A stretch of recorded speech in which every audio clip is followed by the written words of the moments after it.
জয় জগন্নাথ। প্রথমেই জগন্নাথ দেবের শহরে প্রণাম। কালিয়াগঞ্জের 64 নামযজ্ঞ সমিতির ঐতিহ্যবাহী রথযাত্রা, এটা আসতে গেলায় বহুদিন থেকে।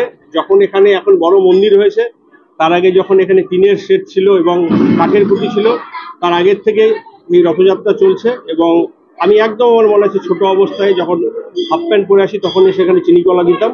আজও ঠিক সেইভাবে একজন ভক্ত হিসাবে আমি এসেছি এবং সবার সাথে আজকে আমাদের জগন্নাথ দেবকে মাথায় নিয়ে আমরা যেমন পরিক্রমা করলাম, রথের দড়ি ধরে টানলাম এবং তার সাথে প্রভু জগন্নাথকে বললাম মানুষ যেন শান্তিতে থাকে। গোটা পৃথিবী যে অশান্ত হয়ে উঠেছে, ওই অশান্ততে প্রভু যেন শান্ত করে যায়। এই যুদ্ধ থেকে শুরু করে যে সমস্ত আমাদের কার্যকলাপ হচ্ছে, সেই কার্যকলাপ যেন বন্ধ থাকে, মানুষ যেন একে অপরের সাথে কাঁধে কাঁধ মিলে যেন থাকে, প্রভু যেন আমাদের সবাইকে সুখে শান্তিতে রাখে। নাথ মন্দিরের এই রথের ইতিহাস কি রয়েছে? নাট মন্দিরের রথের ইতিহাস বলতে, আমি তো নাট মন্দিরের এখন হচ্ছে কার্যকরী সভাপতি। নাট মন্দিরের এই ঐতিহ্য রথের বলতে 80 বছর এবার আমাদের এই রথ উদযাপন হচ্ছে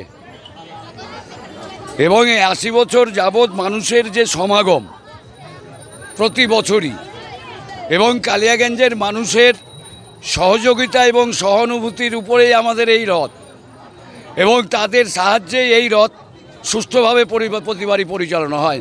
এবারও আশা করছি ভক্তদের কাছে যে আমাদের সুষ্ঠুভাবে এই রথ পরিচালনা হবে।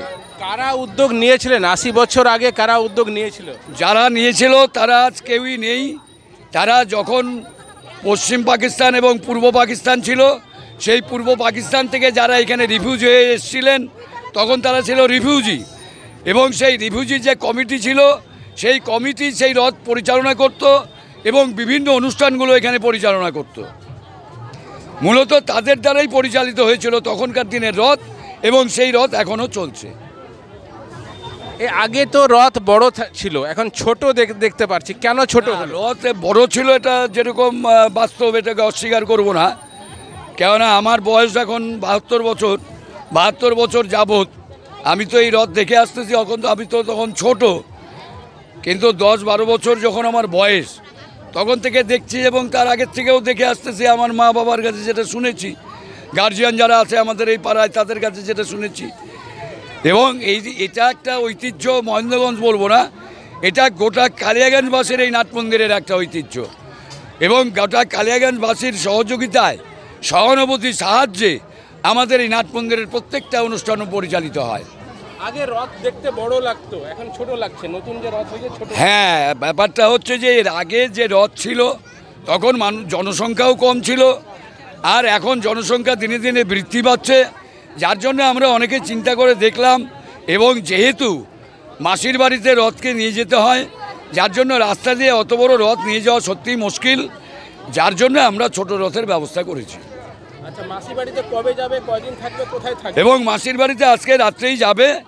আমাদের সোজা রথ আজকে চলছে, সোজা রথ শেষ হবে রাত্রি 7:30টায় এবং 7:30টার সময় আমাদের যে সন্ধ্যারতি হবে, সন্ধ্যারতি হওয়ার পরে ঠাকুরবাড়ি থেকে ওরা সবাই আসবে, মারোয়ারিপট্টি ঠাকুরবাড়ি থেকে ওরা সবাই এখানে আসবে এবং তারাই জগন্নাথ দেবকে প্রসেশন করে এখান থেকে নিয়ে যাবে মাসির বাড়িতে এবং 7 দিন ওখানে যথারীতি আমাদের জগন্নাথ দেবের ওখানে ভোগরাগ অনুষ্ঠিত হবে।